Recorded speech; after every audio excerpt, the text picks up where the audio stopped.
Remember eating snow when you were a child? Well, today we're going to bring out the kid in all of us and make molasses snow candy. Cindy Rowland is a food blogger, and she joins me here in the kitchen with her daughter, Eliza. I want to thank you so much for being here today. Thank you for having us. Thank you for coming. So let's talk a little bit about your blog. What's it all about? Well, my blog is called Fix Me a Snack. It's fixmeasnack.com, and it's all about me trying to feed my children more healthy snacks, more variety, and just keeping it fun and keeping things homemade and with whole foods and real foods as opposed to, you know, out of packages. The box, right? Yes, yeah, no more out of the box. Eliza, do you like to help out in the kitchen? You do? Are you a good helper?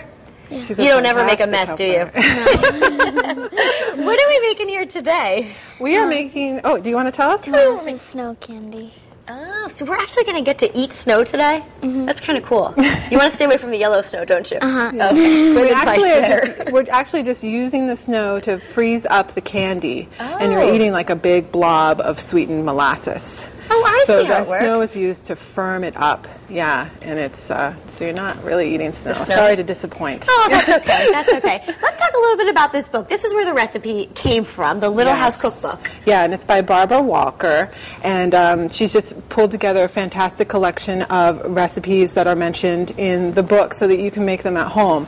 A lot of them are kind of frightening, you know, like the winter that they live on turnips alone, you know, like we're going to sit. Yeah, we don't want to do that. We'd be very good with it. But the yummier ones, like this one, are a lot of fun. Oh, great. And we're looking to get this to a certain temperature. That's right, which we're at right now. Oh, fabulous. So we're bringing molasses, like 1 cup of molasses and half a cup of brown sugar, really simple, to 245 degrees. I like to use my candy thermometer just to make sure that we're at the right spot. Okay. And once it's reached the right temperature, with a lot of stirring and a lot of attention, you pour it into your pitcher. I really love to use this little pitcher because it has a handle on it, so the kids' hands don't... So pretty much anything with a handle would work? Yeah, you don't want to so burn you could yourself. try a coffee mug and stuff, but this little spout is nice just to keep it under control, because Okay. it after a few minutes, it sets up quite a bit.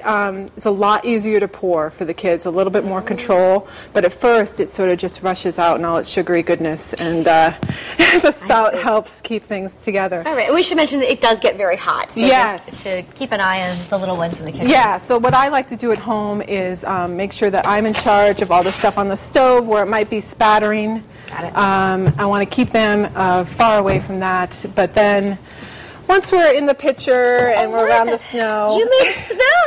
It's wonderful. Thank you. So this is snow just from outside? Yes, more or less. you know, Clean snow. Fresh snow Fresh, is always clean best. snow. And how does this work? You take it away, Liza. Show us what we're going to do.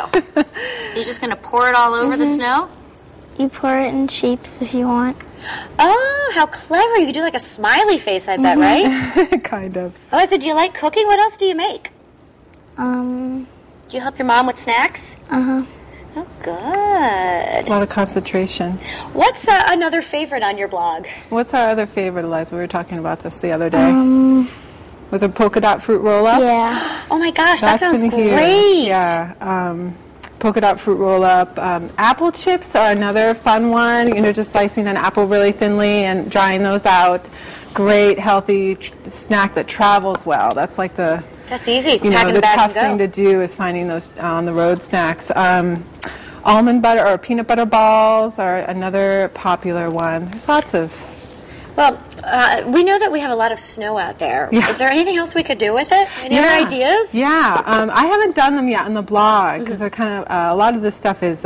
sugar heavy, but you know, whatever it takes to get through those snow days, you know, I'm fully for it. I've seen recipes on the internet that you can just look up for snow ice cream, which is basically like a bunch of fresh snow mixed up with half a cup of sugar and milk. We haven't done that yet. We need to do it this year. I did it with somebody else last year. And what was the other one? Oh, maple sugar, just a snow cone with maple syrup drizzled over the top. You know, that's quick and easy. But the snow ice cream is quite tasty, surprisingly tasty. Yeah. So what do we do now? Does this have to sit? Does this have to harden? It hardens. Oh, go ahead. It has to harden before you take it off and eat it. Ah, so it kind of just peels up. Is that what happens? You want to show us? I think this one might be. Is it ready? Oh, There cool. we have it. Can I try it? Sure. Hey, thanks. Do you like this? Ooh. It's very tasty. Take a piece for yourself. What a great idea.